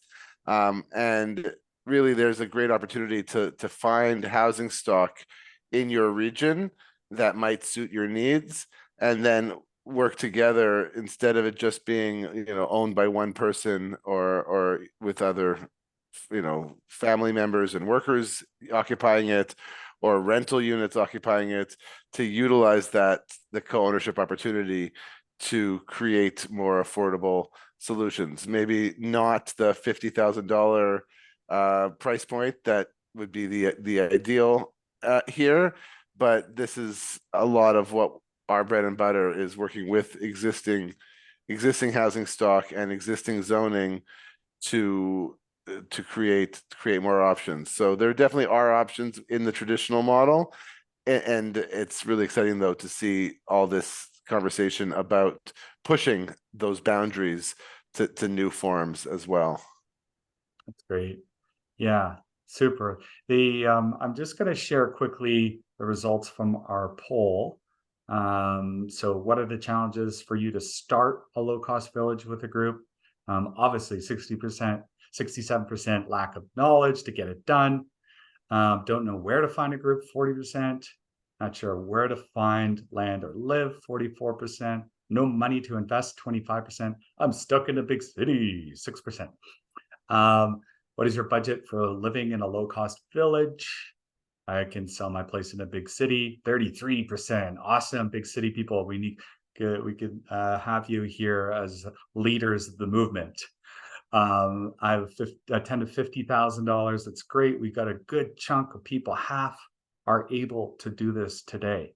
And then the limited budget, of course, this is not an issue. You've got people that can invest via corporation into these villages, help buy the infrastructure, and then subsequently rent out these units to those that can't afford it, or rent it out or sell it at lower cost. There's all sorts of different ways that Rick and Noam and the team can kind of really slice and dice it for different groups to afford it. Everybody wants to service the locals. Of course, you're building a village out in rural and you want to kind of announce here locally that you've got a couple of extra units for locals to enjoy. So last question was, would you live in a dome village? That was me. Of course, I'm pretty obsessed about domes because it's a beautiful shape, and it's an organic structure that I think is going to come through, along with all sorts of shapes and sizes with automated technologies. So hells yes, it's super cool. Yay, dome lovers out there, rejoice. I'm not sure, of course, if you want to experience it, I will also send you different places that you can go check out in BC, in your neck of the woods, to sleep in a dome of any kind. You've got the yurts out there, of course. You got the round structures, and then depends on the group of land, of course. So I think we've been very clear tonight that there's a lot of steps that you can work with Brian and Noam on to really make sure that you know all the components you need to before you get into business with a group. I could say that in the startup world too, in the digital startup space. It's not about the product, it's about the team. It's about the team. It's about the team. It's all about the team. The products, there's lots of innovation. And land, we got a lot of it. It is about that group. So how are you going to go and meet them? We hope to streamline this process. But for now, let's do some matchmaking. And Co-BC does a fantastic matchmaking session. I experienced one yesterday, getting into breakout groups, getting to know each other, offline, online. And anything is better than what we have. That is for sure. Okay. That is great. And Jean-Marc, you just mentioned this model where, yes, we're looking at owner occupiers coming together, but there's definitely a role for investors as well to come and support others. And I don't know, we're running out of time, but Matt Fiddler is on the call from the Horseshoe Bay Cottages, and they have an interesting model where it's 8 owner occupiers plus 4 or 5 investors who've come in to create an affordable pathway for people who couldn't afford the full share of their model. And I was wondering if, Matt, if you wanted to speak for a moment about your model. Yeah, I'd love to, no problem. Thanks, Noam. Ours is obviously a little bit different than a lot of the things that have been discussed in this call. We're here in the big city. We're in West Vancouver on the side of a hillside right in the Horseshoe Bay Village. We have 8 units of 100-year-ish old, originally very small fishing cottages, 400 to 600 square feet. We assembled a group of strangers 2 years ago with the guidance of Noam and a lot of hard work and persistence. And in the year and a half, 2 years since, we've been kind of upgrading the units and building our community and carrying on. But it's a little bit unique in the sense that, we found a property that would be ideal for this and then work to assemble a group first. I think most people do it the other way around. They have a group and they find a property. And one of the core members of our group was an existing rental tenant here, which is amazing, because we were able to save her house for her and her 2 boys that go to school up the street, and she's now an owner. So pretty exciting project, but pretty different. It was basically just inspired by a need in our group. Exactly. Thanks for posting that, Jean-Marc. Everyone in our group, one way or another, through a divorce or my house was demolished, my rental house that I lived in, one way or another, everyone in our group had been displaced. We had people who even lost all their stuff in the flood, if you remember the atmospheric river of 2021. We were all a bunch of displaced people, and there's this incredible picturesque property. And essentially, through a lot of hard work and perseverance, we just found a way to make it work. I don't know if that sums it up or not. No. Well, that's a great summary. And I also just want to point out that people came into that investment with anywhere from, I don't know the exact numbers, but 50,000 to 400,000. Exactly. That's exactly right.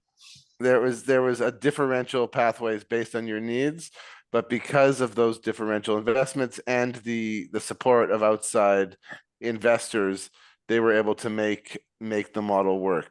So there's a lot of creative things we can do to make this happen. We often, that's a really good point, Noam. We often glaze over that when talking about our project. But something I think that made it work, because we had a very short timeline. We basically got ourselves under contract of sale and then said, okay, we got a few months to figure this out and somehow close the sale. And it's not a very affordable property as well. Something that made it happen was focusing on the community, focusing on finding people who'd be right for this, and then allowing them to come in and invest based on their ability and their need. And certainly, I think everyone in the group has seen that the majority of what I bring to the table is hard work and sweat equity and leadership rather than actual money.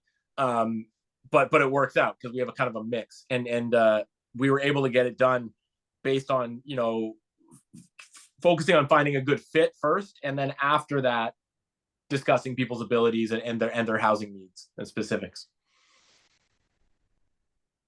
Awesome. That's, you know, I just noticed someone looking for investors heading to a real estate investor networking event.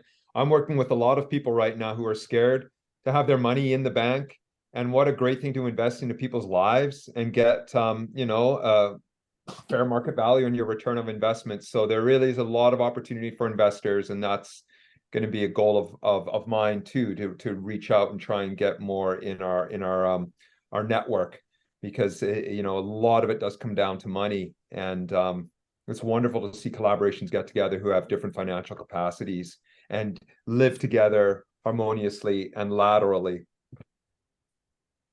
Yeah, completely agree. That is fantastic. I'm just sharing here a screen that kind of explains a bit of a process that we started here just recently.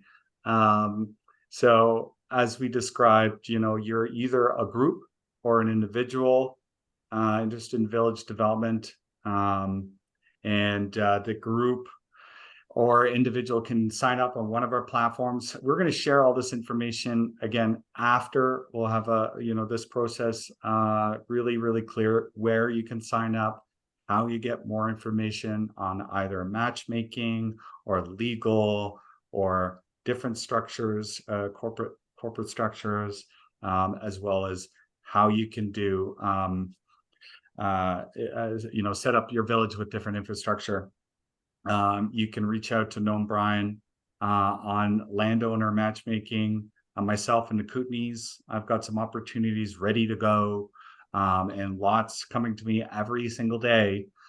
So reach out to me if you're interested in that. I'm not a real estate agent. I'm just a matchmaker, passionate about it here, building geoship, and a lawyer, of course, for your legal entity, Richard. Myself, I consider myself a bit of a housing innovation technologist. Ryan, he's the off-grid infrastructure man. And again, we'll send you links to his platform, and you can connect with him anytime. And of course, this matchmaking completes and the process begins for land purchase, legal setup, technology. We're able to kind of really get your project out to different groups, whether it's existing groups that we didn't mention today, like the Global Eco Village Network, or an IC Match. There's just a few. Again, we'll email you this to get your project out and circulating, our own platforms, our own networks.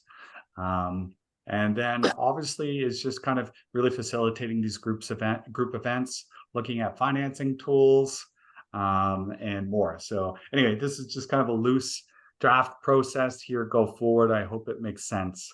We'll get a lot more clear. So again, some of this can be streamlined, and you can showcase one individual in your group that takes on legal with Rick, and another individual that gets into the infrastructure with Ryan, and then myself. You can consider me a housing innovation guy. If you need to look at a wide variety of housing innovation, you can reach out to me.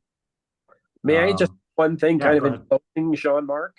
Yeah. One thing that I found in my 40-odd years of basically working around this area is that you really should search out professionals and people who've got experience in this area. That experience, unlike in any other area that I work in, that experience is essential and it's important.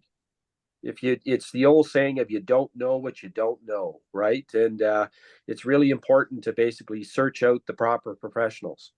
That's right. Yeah, and so I'm happy to say that honestly, I've never seen a better group of professionals than what we have today. Like I am floored because it's been years searching for this, and every single day, I've been like, yeah, but there's still the questions. Now you've got this team that have executed on 100 co-ownership agreements, and really know how to hack the system if you want to do it differently. So rely on this team. And yeah, it really is the key to go forward. You have all sorts of intentional communities and eco villages that have started over the years and failed. And believe me, I've been part of those. It's purely because you did not have the team and the process dialed. So once you walk through, or you've identified somebody who's going to walk through this process, you'll find yourself very rewarded because the end result is great success. So yeah, big props to this team and the panelists here. And thank you all for showing up today. This is a powerful movement, undoubtedly, that people are going to hear about more and more. It's all over the news. If you look up co-ownership BC, lots of articles around this, and you'll hear more. I can say that there is 100 other housing innovation rock stars besides the companies that I'm involved that are going to come out in the next couple of years that are going to just blow our minds. And that's why I'm super excited at the moment and doubling down on this entire village development. So yeah, thank you all again for showing up. And yeah, any other last words here for anyone? Let me know. Great event. No. Hey, awesome. Featuring Noam here. I'm going to stop sharing. What did it do? So we can see all each other. Here we go. Cool. Are we still live here? Like live? Like Yeah, we are. Live? Yeah, we are. Yeah, I know. As you were talking there, Jean-Marc, it really started to resonate with me. I've been, we're all forward thinkers here, and as we're forward thinking, we're manifesting things consciously and subconsciously. And I've been having this vision of like tiny home villages, etc. But now you've brought this really modern, future, stable, tried and tested, like, with the geodesic dome, there really is that's something I haven't thought about. And realizing having Ryan on the team. So I see a lot of strength in Noam and myself and Coho and Rick having those pieces, and then putting that together with the infrastructure of the actual dwellings, modern dwellings. I walk a lot of properties, like that was mentioned earlier, these box housing, and we just so this is new. It seems it's exciting, practical, and yeah, so it's amazing to kind of catch fire with you. It's a pleasure. So I look forward to what we can all create within our team, and ultimately what we can create globally, right? Because we're in this global community. So kudos, and it's pretty cool being modern too right now, seeing how you're dialing in fiber optics, and our networks getting tightening, because it is allowing us the capacity to connect like this, and really expedite the process. So right on. Awesome. Well, yeah, lots of props here in the chat. Again, we'll connect with you by email, share the presentation, the recording, and a lot of resources. And stay tuned for the next event. Noam mentioned the Co-BC events. I'll also list out a variety of other events. We're looking for events that you're hosting in your neck of the woods. Please send them to us and make sure that we're all part of this collective. We'll make sure that it gets out on the interwebs. And yes, have a fantastic evening all. Any last words? Thank you, Jean-Marc, for pulling this together. Everything involves, a key person to spark the excitement. So it's really exciting to see your passion and your commitment to making this happen. So thank you. Definitely. Thank you very much, Jean-Marc. Thank you, guys. Right on. Okay, have a pleasant evening. I hope you dream about our regenerative future. Bye all. Right on. Take care, everyone.